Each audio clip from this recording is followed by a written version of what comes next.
First, you will need your self-portrait from last week, and if you already finished that self-portrait or you no longer have it, that's okay. You can just get a brand new blank piece of paper. Don't worry about drawing your self-portrait again. We're just going to draw a landscape. So, in the background of my self-portrait, I'm going to draw my landscape. My landscape starts with my horizon line. I'm going to jump over my head here, just like that. If I want some mountains in the distance, I can add some mountains there, slightly curved lines. Now, for your sun, maybe it's a daytime picture, you can put a sun in. Maybe it's a nighttime picture, you can put a moon in. But your sun is never in the corner. No one puts baby in the corner. But you can make a complete circle. Whenever you take a picture of the sky, you never see the sun in the corner, but you will see a complete circle. No matter where it is in your picture, it'll be a complete circle. Now maybe you're going to draw just kind of very lightly the rays of your sun. Maybe you're doing your lines. That's up to you. Maybe you have some little birdies in the distance. My mom taught me how to make birdies in the distance, and she said they're just little M's in the sky. And you can do that as well if you want. Now, the reason we're doing a background is because you always need information behind.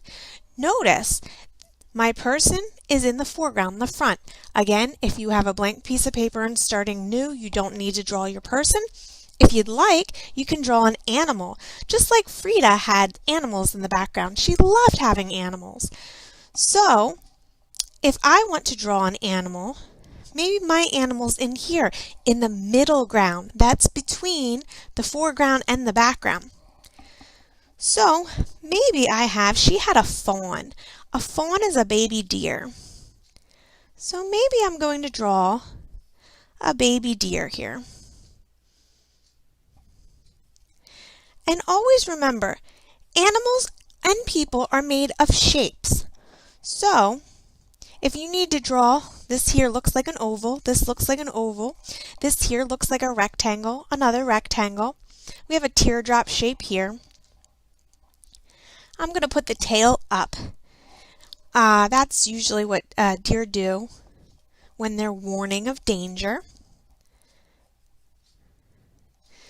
And a little eye there.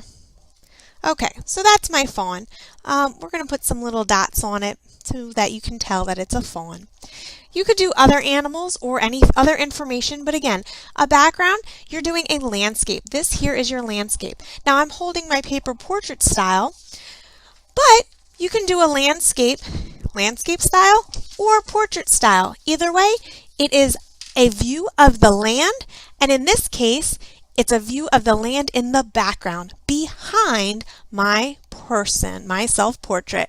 The last thing that I have to do is color in my picture. So I'm going to use crayons. You can use crayons, color pencils, markers, any other coloring supply that you have. Maybe you only have colored pens at home. That's fine too.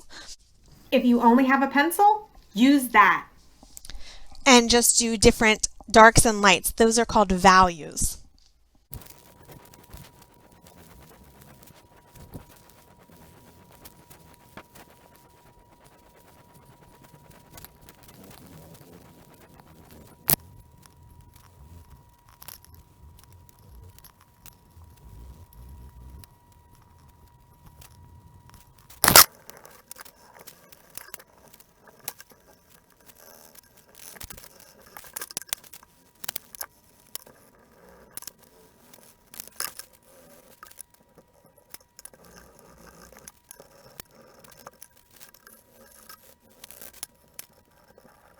Now, since we learned about Henry Rousseau and Paul Gauguin, and both of them did jungles, I decided to add some trees back here to make it look a little bit more jungle-like. Maybe you can add more jungle-like behind your self-portrait or inside the landscape you do.